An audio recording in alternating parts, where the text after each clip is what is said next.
But look, with that being said, let's go right into this. Stock up and stock down for the Jets game, man. Will, easy to say Jaden Daniels and his great drive and his stock is going up, but his stock has always been rising, Will. So what are some of the people that you liked in this game?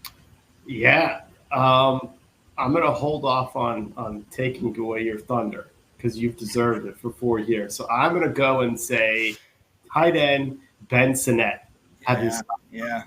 And what you saw, I mean, he didn't make a huge impact here. We're not talking about 6 catches and 108 yards, and this guy's the next George Kittle. But there have been reports that he hasn't shown out in training camp the way people kind of thought that he would.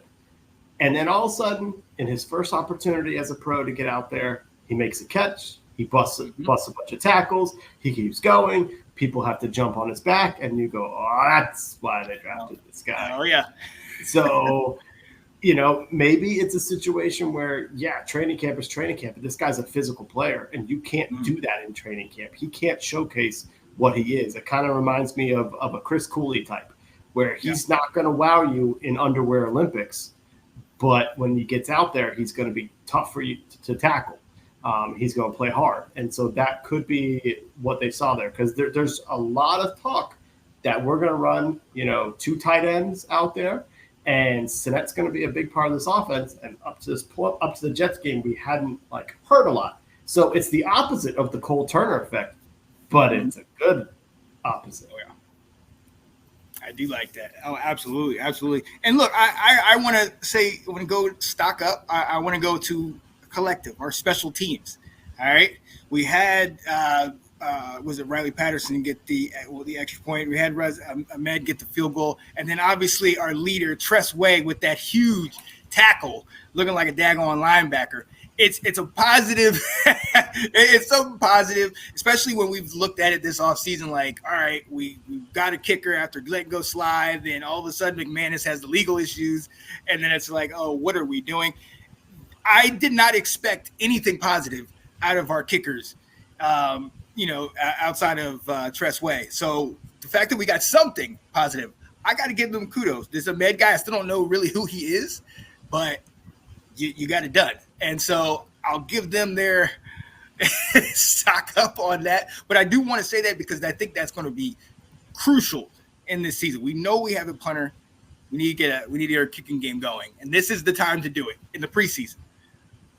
Well, you're kind of nice. You're kind of really kind because your guy, Ramiz Ahmed, already got cut by bringing in Bryant. So he's had his cup of tea in the NFL. And Riley Patterson's going to field goal in that game. I saw that. So you're I'm very grasping nice for straws critic. on the preseason Nice game.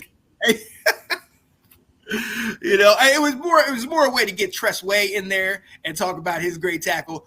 But among other things, honestly, the fact that we're getting it's hard to say anything positive about it, but that's where we're going. What's another one of yours?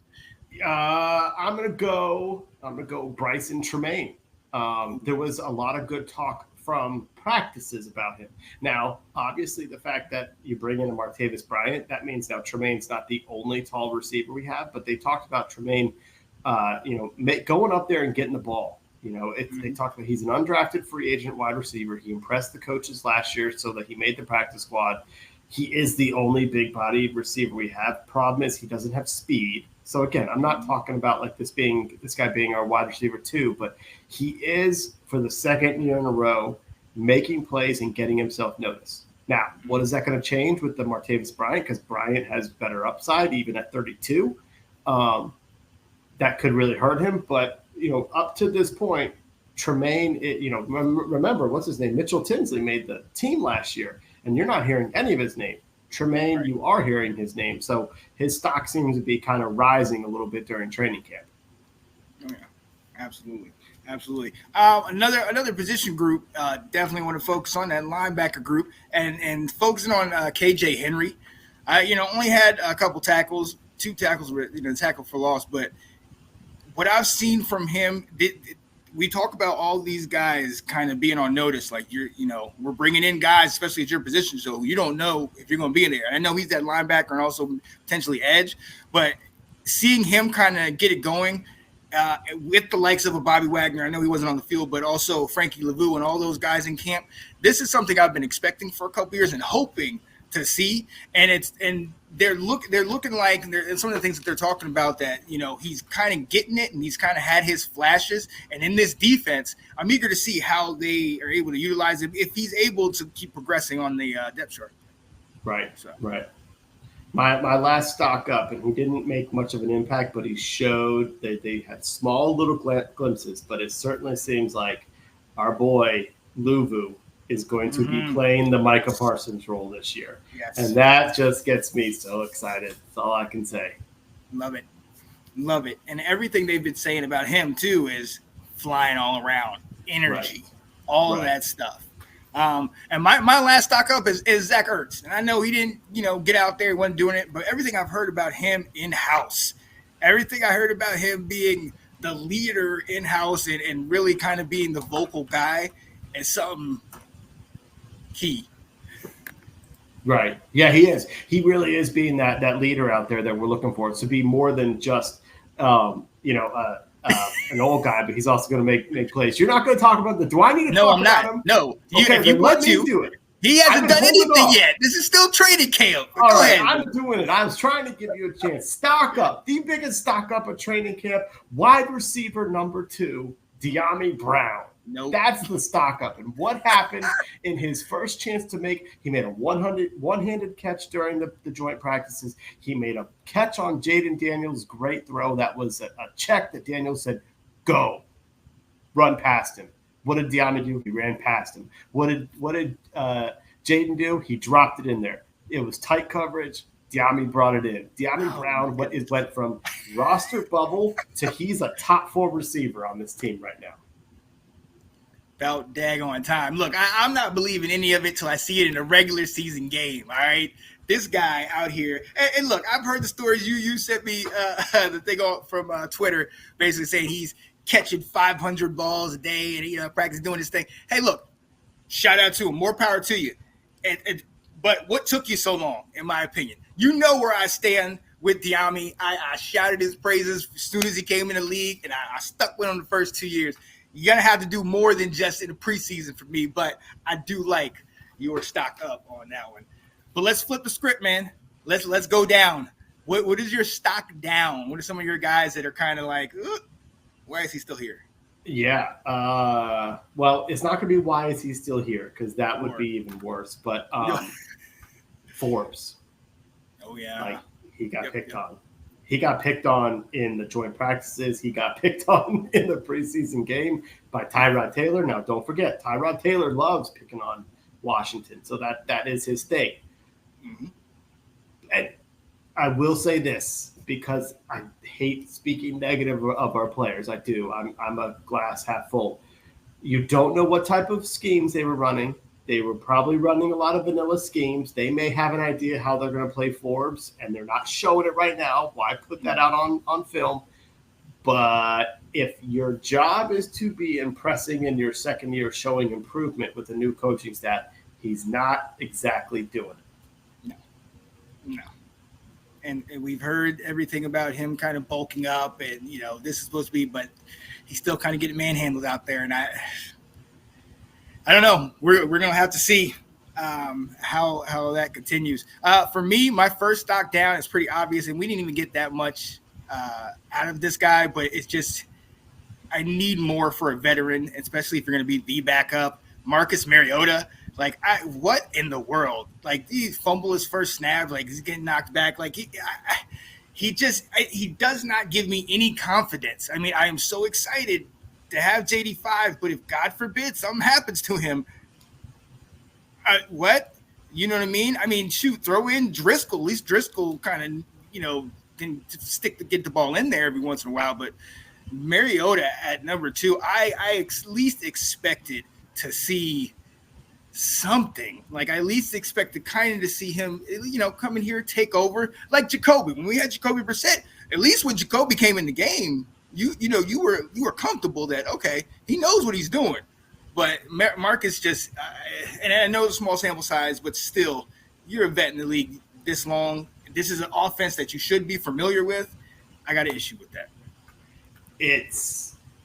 You said it right when you said it's a small sample size, but it continues the information that's been coming out all training camp that says he does not look good.